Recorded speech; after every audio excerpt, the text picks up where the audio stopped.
జిగిత్యాల జిల్లా మెట్టుపల్లి మండలం పెద్దాపూర్లో మల్లన్న స్వామి బోనాల జాతర కన్నుల పండుగగా సాగింది. తెలంగాణ, ఆంధ్రప్రదేశ్, మహారాష్ట్రాల నుండి లక్షలాది మంది భక్తులు తరలివచ్చి మల్లన్న స్వామికి బోనాలను సమర్పించుకున్నారు. సుమారు 70,000కు పైన బోనాలు ఒకేసారి ఆలయం చుట్టూ ప్రదక్షిణలు చేస్తుంటే ఆలయ ప్రాంగణమంతా కిక్కిరిసిపోయింది. శివసత్తులు నృత్యాలు చేస్తూ ముందుకు కదులుతూ ఉంటూ బోనాలను స్వాగతించారు. డప్పు చప్పుల మధ్య వేలాది మంది మల్లన్న స్వామి ఆలయం చుట్టూ భక్తులు 5 ప్రదక్షిణలు చేసిన అనంతరం స్వామివారికి బోనాలు సమర్పించారు. బోనాలు తిరుగుతున్న సమయంలో ఇసుక వేస్తే రాలనంత భక్తులు ఆలయ ప్రాంగణంలో నిండిపోయారు. స్వామివారికి పసుపు, బెల్లం సమర్పించి భక్తులు మొక్కులు చెల్లించుకున్నారు.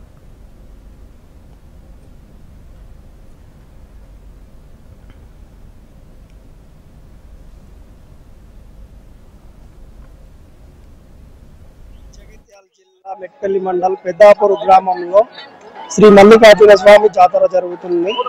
ఇది వచ్చే కాముడి పుణ్యానికి వచ్చే సండేకు ఈ మల్లన్న జాతర అనేది జరగడం జరుగుతుంది. స్వామివారికి ఇతర రాష్ట్రాల నుంచి, మహారాష్ట్ర, ఇతర రాష్ట్రాలు, బొంబాయి, పూణె నుంచి భక్తులు రావడం జరుగుతుంది. జగిత్యాల జిల్లా మెట్పల్లి మండల్ పెద్దాపూర్ గ్రామంలో శ్రీ మల్లికార్జున స్వామి జాతర జరుగుతుంది. ఇది వచ్చే కాముడి పుణ్యానికి వచ్చే సండేకు సుమారుగా 80,000 నుంచి 1,00,000 బోనాలు తిరగడం జరుగుతుంది. ప్రతి సంవత్సరం 10,000 నుంచి 20,000 బోనాలు ఎక్స్ట్రా కావడం జరుగుతుంది. స్వామివారికి ఈ సంవత్సరం మొక్కుకుంటే వచ్చే సంవత్సరం వరకు ఖచ్చితంగా కోరికలు నెరవేరుతున్నాయి. అందుకోసమే సుమారుగా 80,000 నుంచి 1,00,000 బోనాలు తిరగడం జరుగుతుంది. ప్రతి సంవత్సరం 10,000 నుంచి 20,000 బోనాలు ఎక్స్ట్రా కావడం జరుగుతుంది. స్వామివారికి ఈ సంవత్సరం మొక్కుకుంటే వచ్చే సంవత్సరం వరకు ఖచ్చితంగా కోరికలు నెరవేరుతున్నాయి. అందుకోసమే 10 నుంచి 15,000 బోనాలు ఎక్స్ట్రా అవడం జరుగుతుంది. మన జిల్లాల నుంచి కాకుండా పక్కన జిల్లాలు, మహారాష్ట్ర నుంచి కూడా ఒక రోజు ముందే ఇక్కడికి వచ్చి ఉండి ఆదివారం దర్శనం చేసుకొని వెళ్తారు.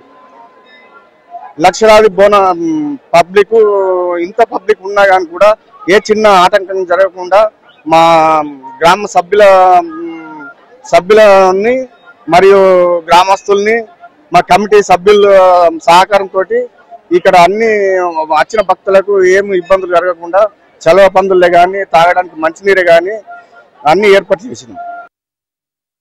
పెద్దాపూర్ గ్రామస్తుల ఆధ్వర్యంలో 1971లో ఈ దేవస్థానం స్థాపించడం జరిగింది.